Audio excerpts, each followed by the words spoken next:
On November 22nd, 1935, the M-130, the great China Clipper, began the first scheduled airline flight across the Pacific to the Orient. Pan American Airways was reaching around the world.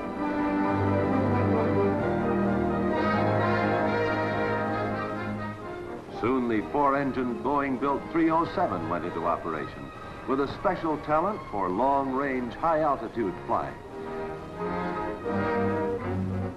To bridge the continents of the world, the luxurious Boeing 314 flew the airline's new transoceanic routes. The Douglas DC-4 was pressed into international service to carry Pan American's wartime load and to share the post-war Clipper routes with Lockheed's Constellation.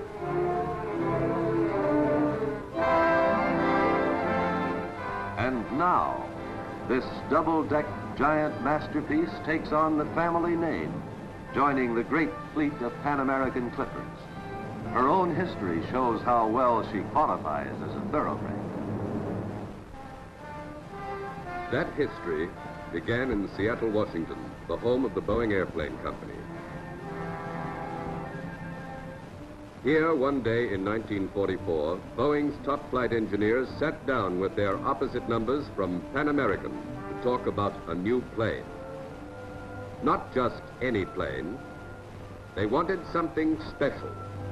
A commercial liner that would combine passenger comfort with the engineering advances of Boeing's great military ships. The B-17, the great flying fortress.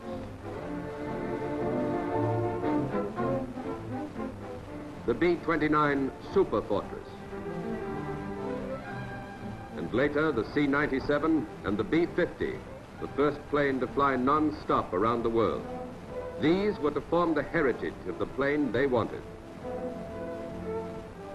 That day, the airline and the manufacturer became partners in an idea, and the new plane was sent to the drawing board. These men had the job of transferring dreams into diagrams, a process of trial and error, correction and adjustment that was to use up 6 million square feet of blueprint before they were done.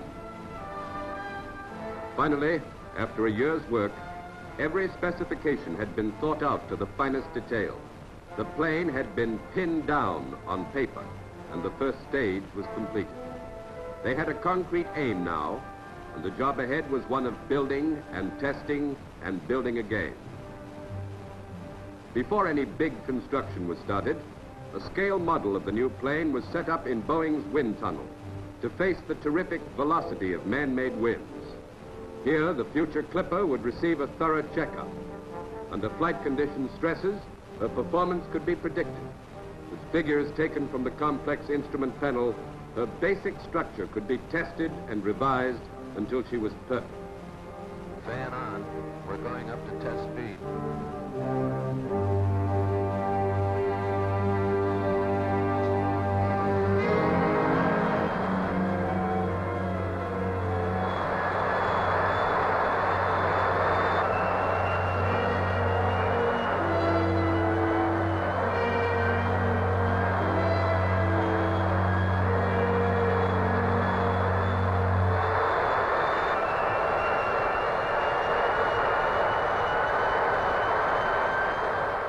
720 hours in the wind tunnel determined her final shape. Now each section of her great body was put to the test separately. Locked in a cold chamber, her engines had to prove themselves at temperatures far below anything they might meet in flight.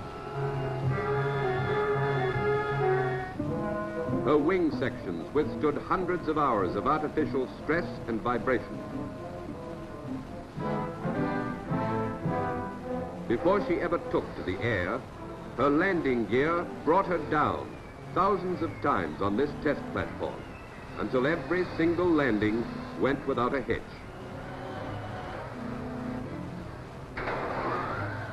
Finally, the sections were put together.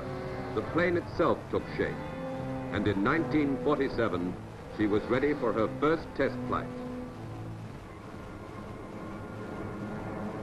40,000 feet above the Earth, the exhaust from her engines condenses into vapor trails that streak out proudly across the sky.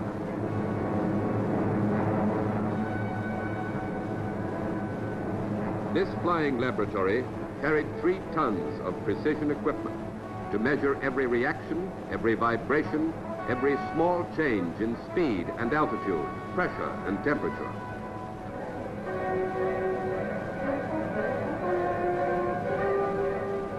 During 250,000 miles of test flight, equal to 10 times around the world, recording instruments were under the constant scrutiny of motion picture cameras so that not a single quiver of a dial would be lost.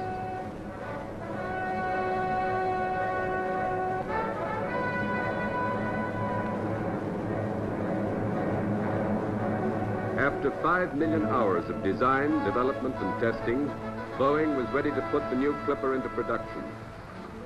Before long, her handsome figure-8 cross-section began to dominate the assembly plant in Seattle, as she was soon to dominate the skies.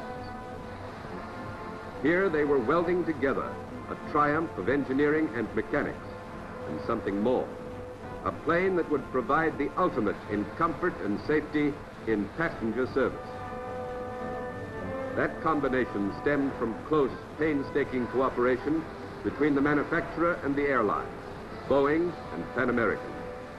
Their collaboration would continue in the future, but the biggest part of their work together on the new plane was coming to an end.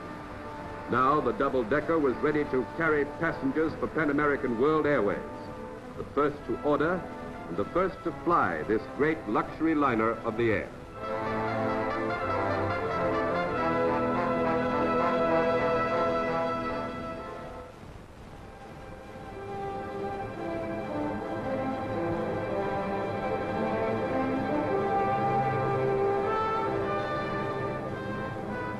The world's largest commercial land plane rises into the air as though she carried no weight at all. She cruises easily at 15,000 feet, while inside her cabin, altitude conditioning keeps her pressure at sea level. You may be pushing through a cloud bank 3 miles above the Earth, but you never feel the altitude. If you close your eyes, you might be touring along a smooth stretch of highway on the ground. With no loss in comfort for the passenger, she begins to lift herself up into the stratosphere. 15,000, 20,000, 25,000 feet.